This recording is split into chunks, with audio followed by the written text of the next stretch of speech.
It's been 9 months now since the Santiam Canyon looked like this. A lot of people have been really hard hit emotionally because of this fire. So now that the smoke has cleared and the dust has settled, let's check in on the damage in the forest. One wrong step on some of these trails, this can collapse and people can get hurt. And even more importantly, how about we check in on the people who lost their homes and how you can help them. Survivors are really having a hard time, and I still hear kids that are having nightmares. Here's the story. That was a nightmare, and that nightmare continues for so many of those families and those people who live in that community. It's important that we keep telling their stories and that you keep considering what you can do to help, as so many of you have so far this week as we've been covering wildfires. I'm Dan Haggerty. Thanks for being with us. Welcome to The Story. All the ways to communicate with us at the bottom of your screen. Use that hashtag HeyDan on Twitter. Let's get started. And we're going to start with our big story, as we have all week, and continue with our wildfire coverage by taking a little hike through the woods in places that you're still not allowed to go.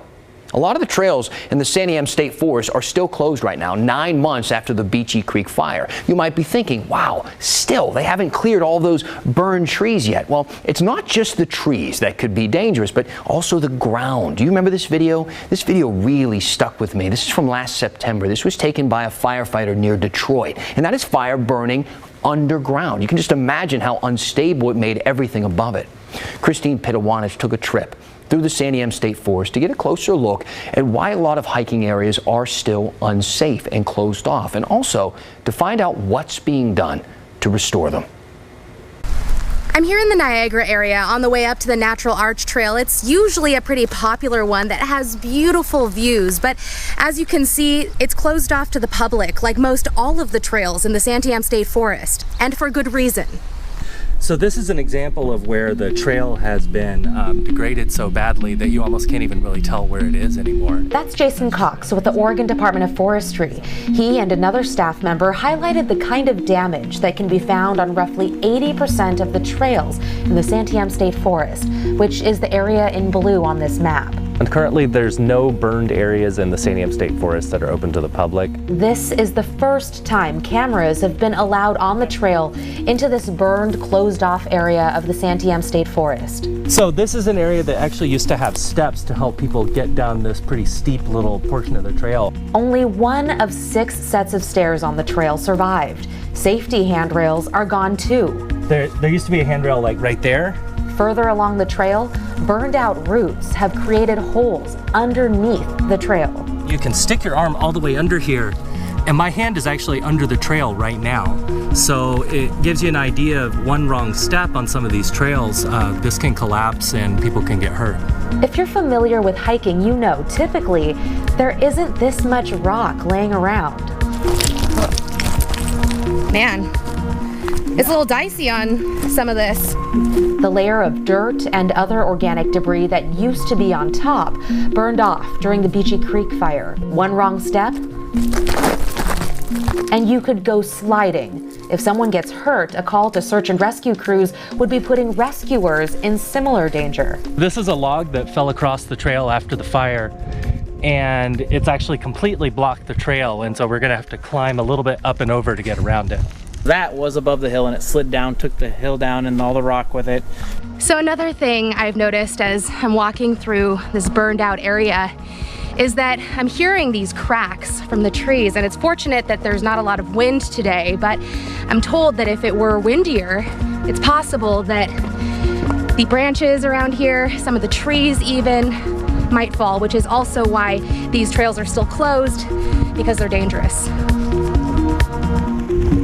So that's why we're all wearing hard hats today. But there are efforts to restore trails so people can get back into these beautiful forests. A lot of people have been really hard hit emotionally because of this fire.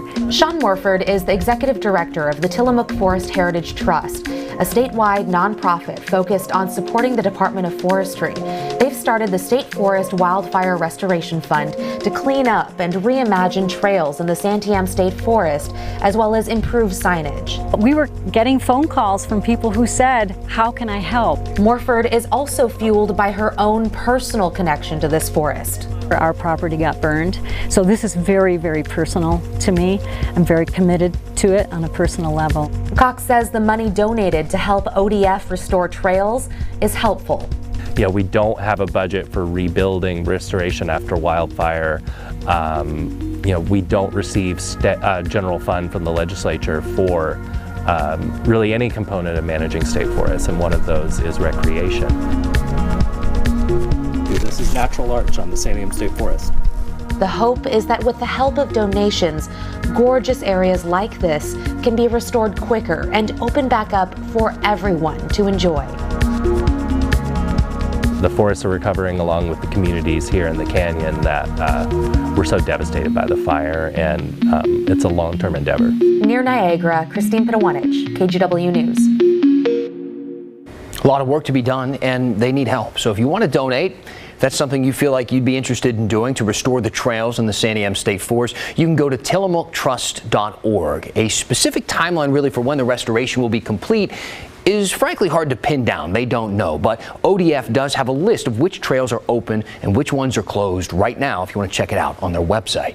Now, as part of our week of wildfire coverage, we are partnering with Santiam Hospital for this week's Hey Help campaign. They run a group called Santiam Service Integration, and they help wildfire victims in that Santiam Canyon area. Now, if you want to help out, point your phone's camera at the QR code on your screen. It will take you to a link to donate. You can also go to kgw.com/heyhelp. Now, I spoke with their disaster service coordinator about what these victims of these fires are going through right now and what type of help they actually need.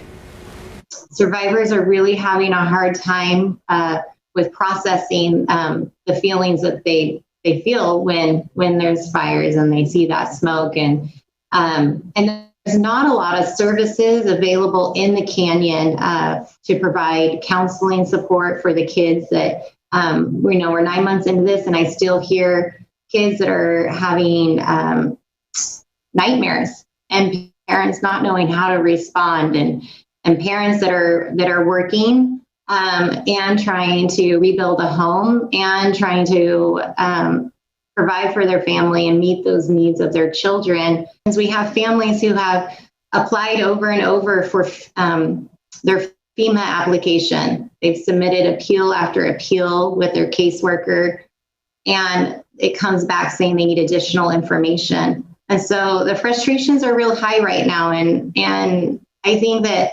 I talk to my family and my friends, and they all feel like they're amazed when they hear that there's families still in hotels. There's families that still haven't received their insurance payout or their FEMA payout. The priority right now is to get people housed. And as we get people housed, comes the need for household furniture, kitchen supplies, bathroom supplies, because as you can imagine, our survivors have lost everything and do not have the funds to redirect towards those items. So one of the main things they need, gas cards. It's one of the most requested items. What's that tell you? The people need that to get places, to go get groceries, to take their kids to where they need to be, right? So there's a real need to get people's lives somewhat back to normal.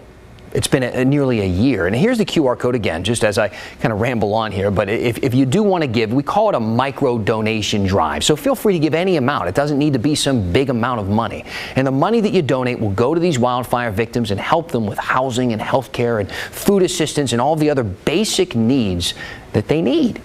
The program also helps to navigate some of those insurance issues you heard her mention, as well as the FEMA applications. All right, so let's talk about the vaccine lottery for just a moment. I know you guys like winning things based on the response from our little giveaway a few weeks ago.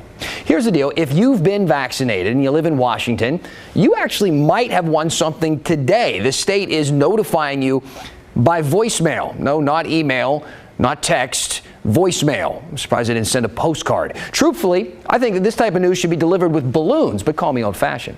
The state picked nearly 250 winners for the first round of its vaccine lottery today. Prizes, they range from $250,000, that would be nice, all the way to an Amazon Echo Dot, which is, all right. They called all the winners, but apparently got a bunch of voicemails, so check your messages. Make sure that inbox isn't full, all right? You don't want to miss out on your Amazon Echo Dot. Who would? Unfortunately, some people are completely out of luck because even though you got vaccinated, you were never entered into this lottery. I asked Pat Doris about that, along with some of your other lottery questions. Okay, so let's talk to Pat Doris for a moment. Let's talk about veterans in Washington. Are they going to be included in the vaccine lottery there? Well, the governor's office told me that they're trying, but so far they are not included. And it's not just veterans, by the way, it's active military folks. There's like 90,000 people at Joint Base Lewis McChord near Tacoma who got vaccinated there. The military members and their families, none of them right now are included in the lottery up there. Is that going to change? I can't imagine that that's going to go over very well. I can't imagine it is either. When I pressed the governor's press person on, okay, what are you going to do? He said, well, we've been working for months on it. We don't have a solution we're ready to talk about yet, and we don't want to reveal the details until they're confirmed. I want to get to a question moving on here. This one is from a viewer named Jim. And Jim said, KGW reported that the OHA would create a website for people who got their COVID vaccines at the VA to self-enter the lottery. I haven't seen it yet. Do you know if it exists? What do we know about that, Pat? Well, he is correct that is what is underway. I talked with the governor's office, the Oregon governor's office, about that yesterday. They said they expect plans will come out later this week, but it will be a place, my understanding is, where you can self-report, and then if you are one of the winners, they're going to want to come back and verify that, in fact, you did get the COVID vaccine where you said you did. But other than that, you should be good to go. And it's a big deal because there's something like 40,000 people in Oregon who got vaccinated through the VA. So it's a good chunk of folks. Maybe the folks in Washington will be paying attention, and if that works, they can utilize that as well. And speaking of the two states and how they're doing this differently, Washington has a lot of other incentives aside from the $1 million and some of the ideas that they have. Do we know if Oregon is looking to expand some of their giveaways in this state? We only sort of know. The governor on last Friday said, hey, there's going to be some exciting new incentives that will really increase interest in this. But again, when we asked and said, okay, well, it's a whole new week. What are those incentives? We got nothing. So, we probably should look for that. Kaiser announced yesterday they're going to be giving away family vacations and gym memberships. And that's the kind of stuff Washington State's doing as well. So you would think that Oregon would get along with that, get going with that. But so far, we haven't heard any of that.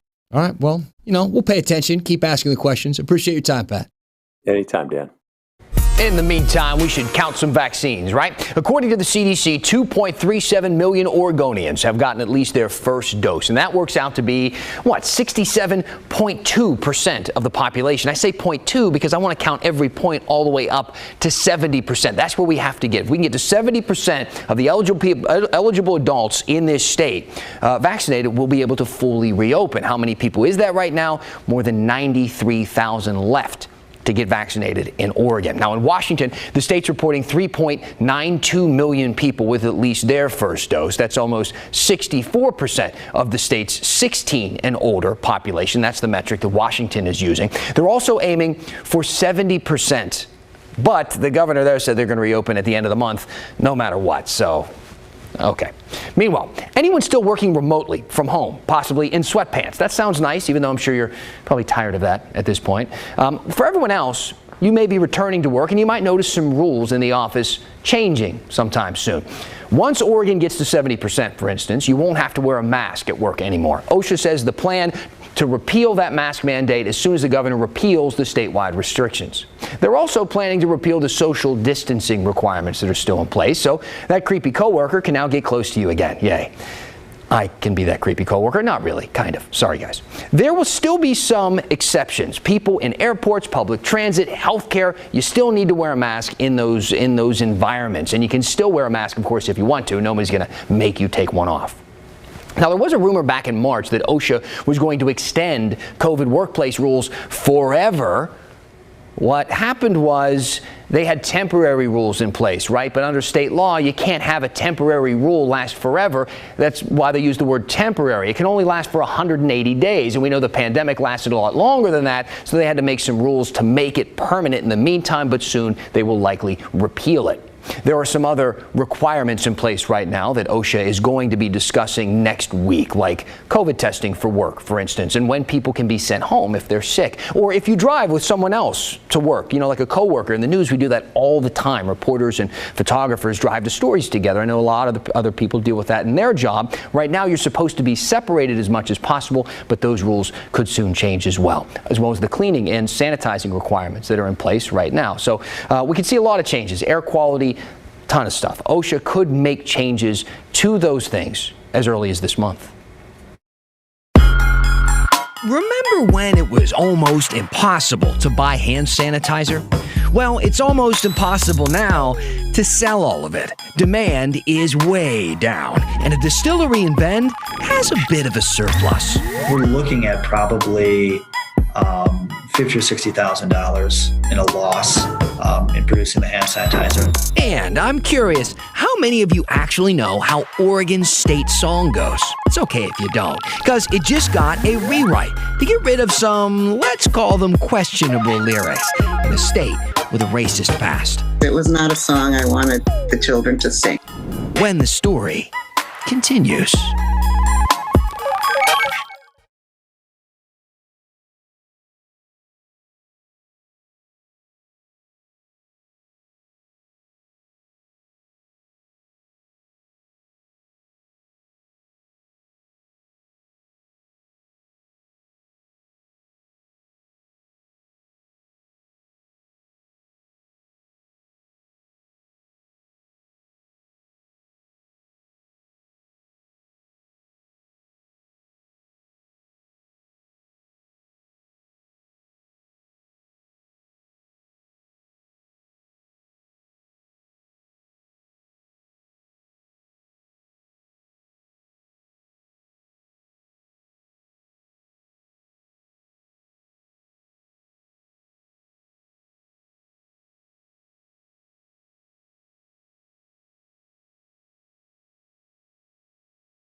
Welcome back. I always walk over there in between commercial breaks and or during commercial breaks, not in between. That's when I do the show. But I read your comments, your questions, all the emails that come in. We try to answer a few or at least address a couple of them at the end of the show. So please keep them coming. Use that hashtag HeyDan on Twitter or email us at thestory@kgw.com. So maybe you heard Oregon has a new state song. Kind of. It's actually some new lyrics to the old state song and only a few new lyrics. I'll explain. The song is called Oregon, My Oregon, and it's been Oregon's state song since 1927. But one woman realized that the original words to the song were not really something that she wanted to teach her kids. So let's take a look at the original words just in the very first verse. They want me to sing this, but I've only heard the song like once, so I'm not going to sing it. You're welcome. Land of the empire builders. Yes, the Oregon Empire. So we're starting a bit strong there. It goes on to say, conquered and held by free men. It's a bit much. Let's go down to the second verse now, where they go full Da Vinci Code. It says, blessed by the blood of martyrs. My goodness. So choir director Amy Shapiro didn't like the referencing to empire building and conquering or the blood of martyrs, so she rewrote the words and proposed it to the Oregon legislature. And this week, the lawmakers there passed the resolution, changing the lyrics to this.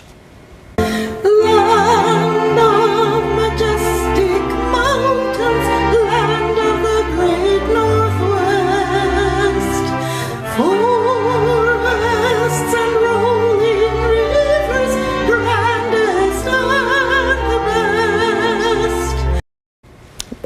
I like it. But anytime you make some changes to something that's been around for that long, like 100 years, there's going to be some pushback, all right? We got a response from a viewer, Chaplain Deborah Diane. She said, now I am offended. What is going on in a world that things that are decades or centuries old have to be changed? We are destroying our history by doing that. I'm 66 years old. I've never been offended by the lyrics. I'm also white, but I grew up in North Portland. People, get over it. She goes on to say that if she doesn't like a song, she simply chooses not to listen to it, which I assume she's going to do with this new song. Then again, how often are we really going to be faced with a decision whether or not to listen to that song? I mean, it's not performed very often, although it is always sung before the start of the legislative session, so if you find yourself in Salem around that time, you've been warned. But as far as destroying our history, that phrase has always kind of confused me a bit. You can't destroy history unless you have a time machine. Just because something changes doesn't mean that it gets erased. For instance, 100 years ago, when our old state song was first approved, women couldn't vote. You could go to jail for being gay. A black person or an Asian immigrant could only live in Oregon under certain working conditions. A lot of other things, you know, fewer cars, little electricity. Prohibition was just getting started. We've changed a lot, okay? But that history hasn't been destroyed. In fact, recently, it's been illuminated by stories like this. Now, you may remember a year ago when this whole pandemic thing was all brand new to us, all of a sudden, entire grocery store aisles were completely empty. Toilet paper was gone. You couldn't find yeast because everybody was baking bread. It caused a lot of businesses to change what they do, to pivot and do some new products that were suddenly in high demand. And as I'm sure you remember, that included a lot of Oregon distilleries making hand sanitizer. Everybody was worried about germs. Sanitizer uses alcohol. It made sense. It was a match made in heaven. But that was a year ago, and things have changed. They've changed a lot. Check out this recent Wall Street Journal article. You can see the headline right there. Retailers couldn't stock hand sanitizer fast enough. Now they can't give it away. It turns out those national brands you might be familiar with, Purell and Germex, they were hit hard at the start of the pandemic. They couldn't even keep the supply chains up, but that has changed. Now there's a lot of hand sanitizer. So much that one store in Georgia is offering a buy one, get three free deal. So it got us wondering, how's the sanitizer business going for those local distilleries that made that switch during the pandemic? We checked in with 3 distilleries that pivoted last year, and all of them said they're mostly winding down the sanitizer side of things now that the supply has caught up with the demand. We're not going to continue to make hand sanitizer beyond the emergency of the pandemic. But we were quite happy to be able to contribute when the need was greatest. And there was a need. That was Alan Diedrich, the president of the Bend Distillery and Crater Lake Spirits. They produced over 1,000 gallons of hand sanitizer last year. Right now, they have about 200 gallons left. But for some of these distilleries, that switch came at a cost. We're looking at probably $50,000 or $60,000 in a loss in producing the hand sanitizer and everything we gave away.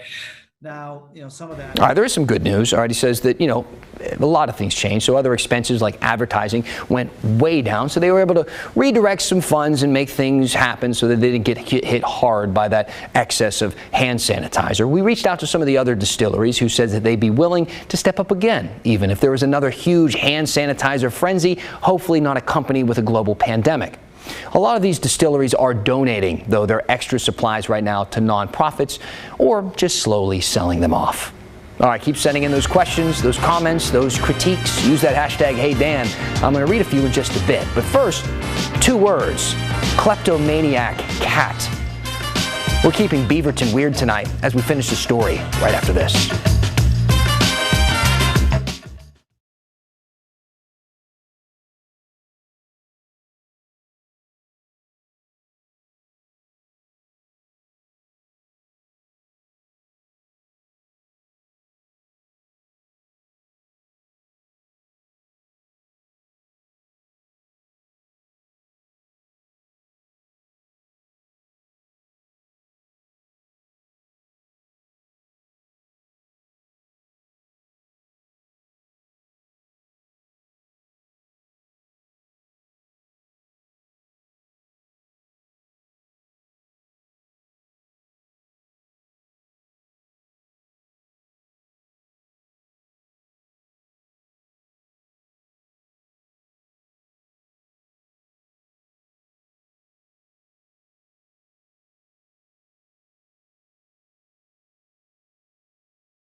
Welcome back, and we're keeping Portland weird tonight. We're actually keeping Beaverton weird. This is a sign spotted in someone's yard reading, "My cat is a thief." Please take these items if they are yours. This was posted on the Portland subreddit, and apparently this cat burglar steals one item, and one item in particular: gloves. Just gloves. So if you live in Beaverton and you're missing a pair of gloves, or one glove, and you're going, "Where's my other glove, man?" Check here. It might be stolen by a cat and hanging on a line somewhere. They're keeping Portland weird. They're keeping Beaverton weird. If you're keeping anything weird around town, let me know. Use that hashtag #HeyDan. Now let's read some comments. First, this one coming in on Twitter. "Hey Dan, hashtag #HeyDan. I appreciate the QR code donation thing. It makes it easy to go on and donate." That's great to hear. So we put that up because we want it to be easy, but we know it's not easy for everybody because everybody has a different phone and they don't always work. So if it didn't work for you, you can go to kgw.com/heyhelp and you can find ways to donate there. So I'm glad the QR code worked for you. We got 2 comments tonight, one from Charles and another one from someone named Bananas on Twitter. And they said basically the same thing. Enough about the lottery and certain groups being left out of the shot for money. This is an old story. I've seen KGW spin the story so many ways and placing blame on respective states or now the federal government. The crux of the issue is get the shot already. Okay. All right, let's unpack this. First of all, we've been telling people the science behind getting the shot and the need to get the shot for some time. So we've covered that. We've been covering it for months. Secondly, this is an attempt to get us to 70% of the population of adults in Oregon that can have us reopen, get back to life, have businesses start to thrive again. So the way that we coax the additional 93,000 people to get that vaccine hasn't been through the same methods that got the rest of the people, most of us, vaccinated. So we have to do these unique things. And when we try something unique like a lottery, we're going to pay attention to it. I really don't care. I don't think I'm going to win.